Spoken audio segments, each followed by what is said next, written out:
The male ego is going to be the death of all of us.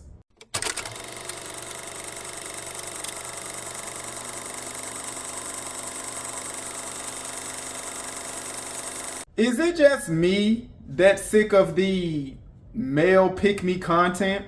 You know, the content where guys are stroking their own ego, telling young men why they should glorify them the way they glorify themselves in the mirror. And they're actually managing to build a large cult-like following. Now let me just say this. There is nothing wrong with putting information out there that will help someone, such as what proper gym equipment to use for certain workouts, what products to use for skincare, and what stores people can find affordable clothing at. None of this is a problem at all. But telling young men that they're being less of a man because they're simply not you is a problem. I don't even know how anyone can actually seek out advice from these type of men who stare in the mirror telling themselves that they're prettier than their girlfriend. Tell me I'm pretty. For the guys that actually enjoy this style of content, my question is, what exactly do you get from it?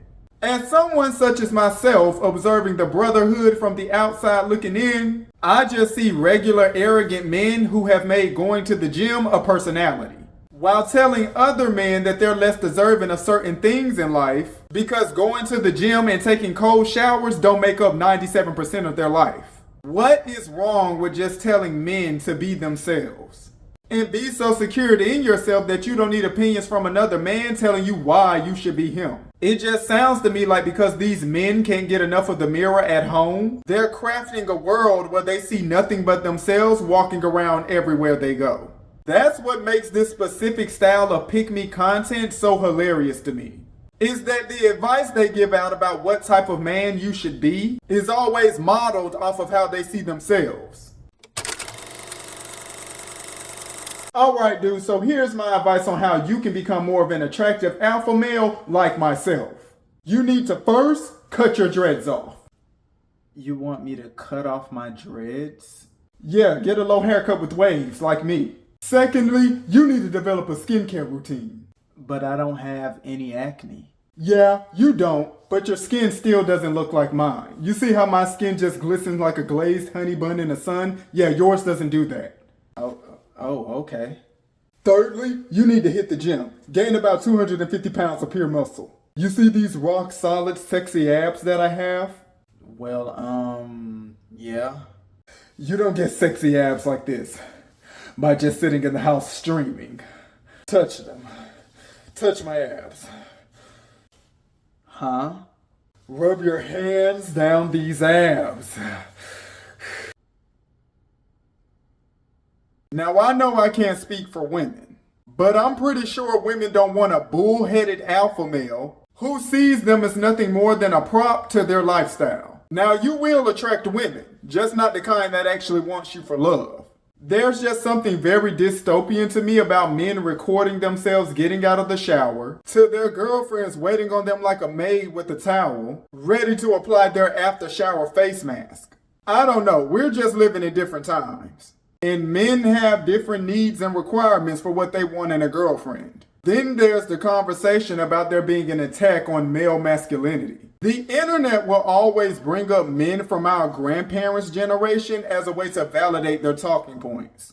It's like you do realize that in that time period, men and women didn't have much freedom and limited options as to how they could express themselves. If there was no micro-analyzing of men's body language and fashion choices in those times, and men were given the freedom to wear what they wanted to wear, paint their faces and nails however they see fit, without the fear of being killed for it, who would our grandfathers have been had they had the freedom to express themselves like men today?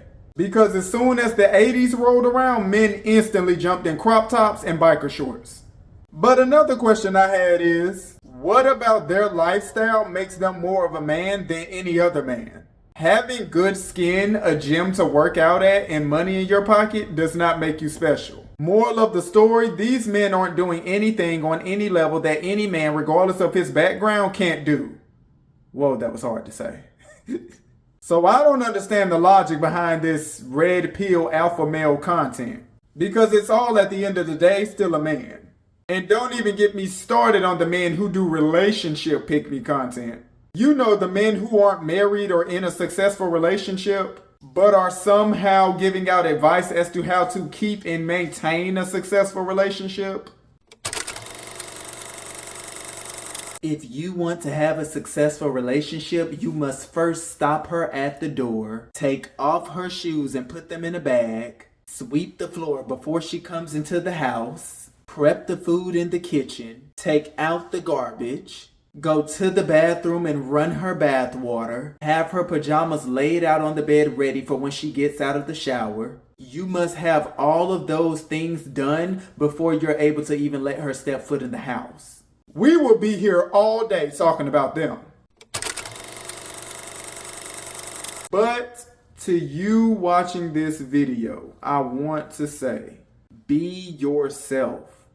There is nothing wrong with who it is that you are and who it is that you're molding into. I don't care if you like playing board games or watching anime. That's you and what you like to do. And that's okay. And don't let anyone tell you otherwise. It's cool to be lame. It's cool to be chill. It's cool to be over the top and loud. That's just who you are. Don't let any man form you into the image he sees you being from the standards of his personal ego. You're perfect as you are. But as always, film critics, this has been a commentary. You have listened to me commentate. Like, comment, and subscribe so we can grow as a family. I'm Déj'Shon Arkell, your favorite alternative black boy, and I'm out. Peace and blessings. Touch them. Touch my abs.